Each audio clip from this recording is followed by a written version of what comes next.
It started quietly, almost too quietly for what would become one of the most defining political and economic moments of 2025.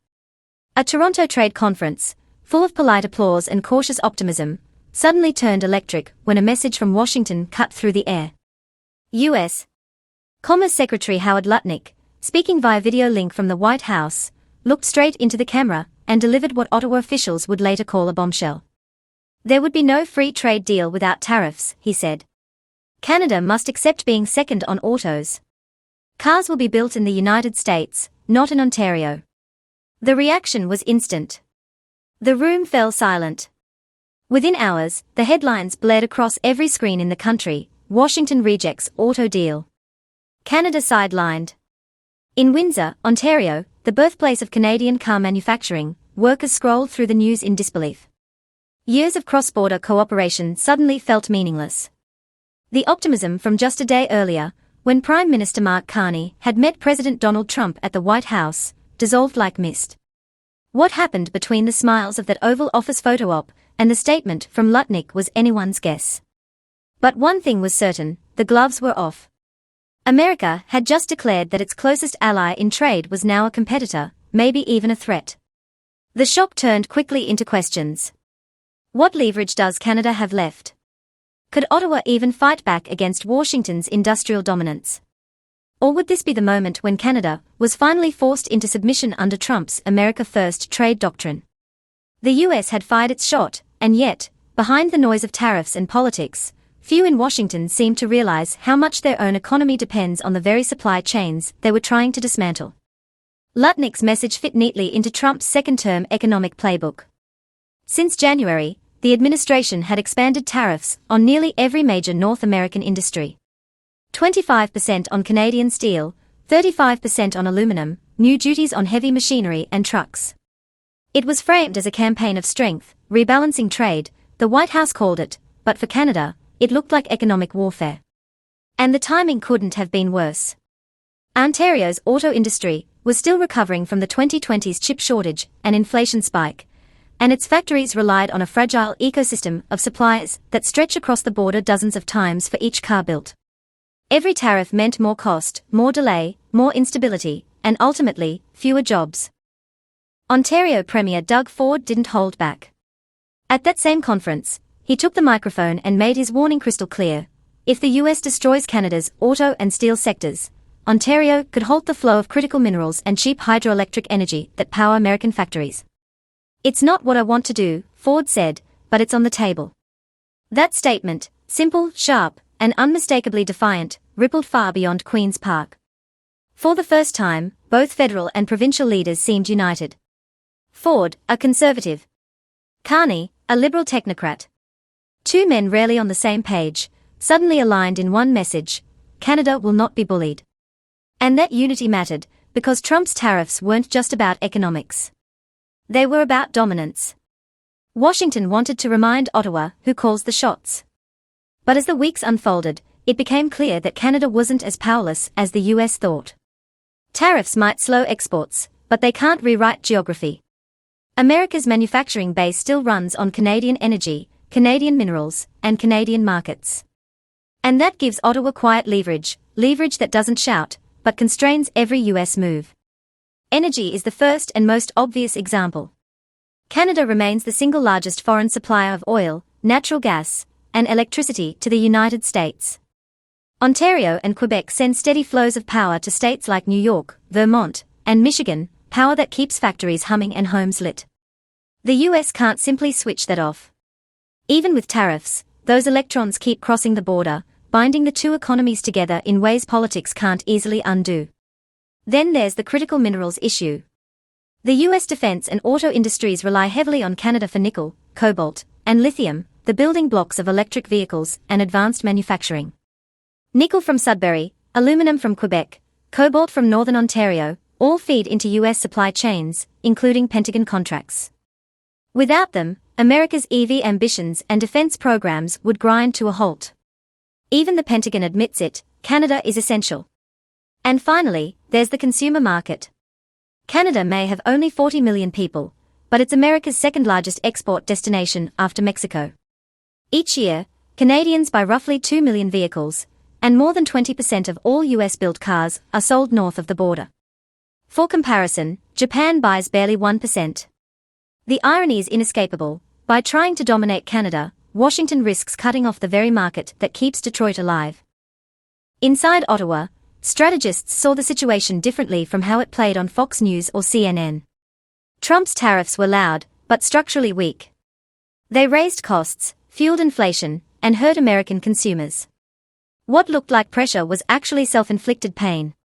By September, the U.S. Federal Reserve reported a 1.8% drop in manufacturing output, the steepest since early 2023. The sectors hit hardest: autos, machinery, and construction materials, precisely those tied to Canada. So the question emerged, was Trump really winning this trade war, or was he trapping his own country in a spiral of rising costs and lost competitiveness? As analysts debated, Canada started playing the long game. Mark Carney's government avoided the temptation to retaliate with headlines. Instead, it focused on building resilience, literally. Projects like the Port of Montreal expansion were fast-tracked under Bill C-5, turning infrastructure into a weapon of quiet strength. The Port of Montreal, already near full capacity, is being expanded to handle more than 1 million additional containers per year. That means fewer goods routed through American ports like New York or New Jersey, and more direct Canadian access to European markets. It's about independence, logistics, and leverage. When trade gets weaponized, control of your own gateways becomes national defense. Carney's list of nation-building projects didn't stop there. LNG expansions in British Columbia and new cobalt refineries in Ontario are designed to anchor supply chains at home.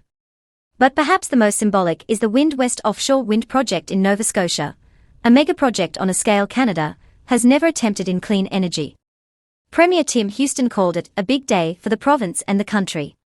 Phase 1 alone will generate 5,000 megawatts, enough to power millions of homes, and the full potential could reach 40 to 60 gigawatts.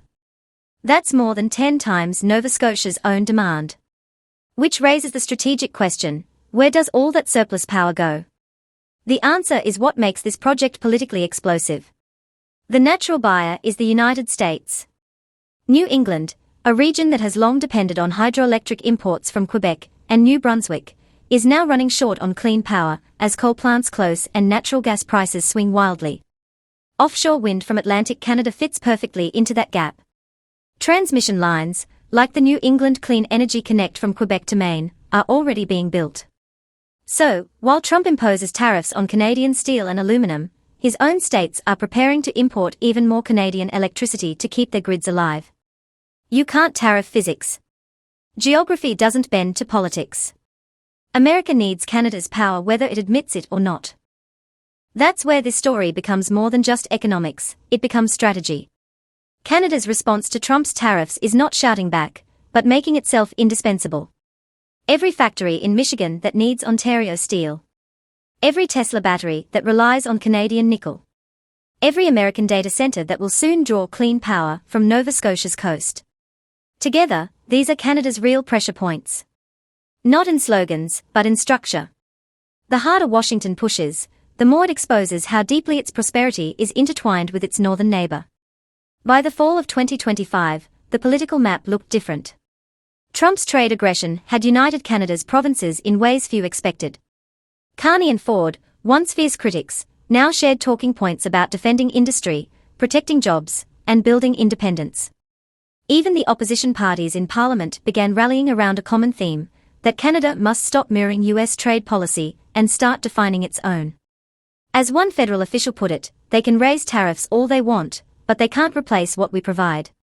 Meanwhile, American manufacturers were starting to sound the alarm.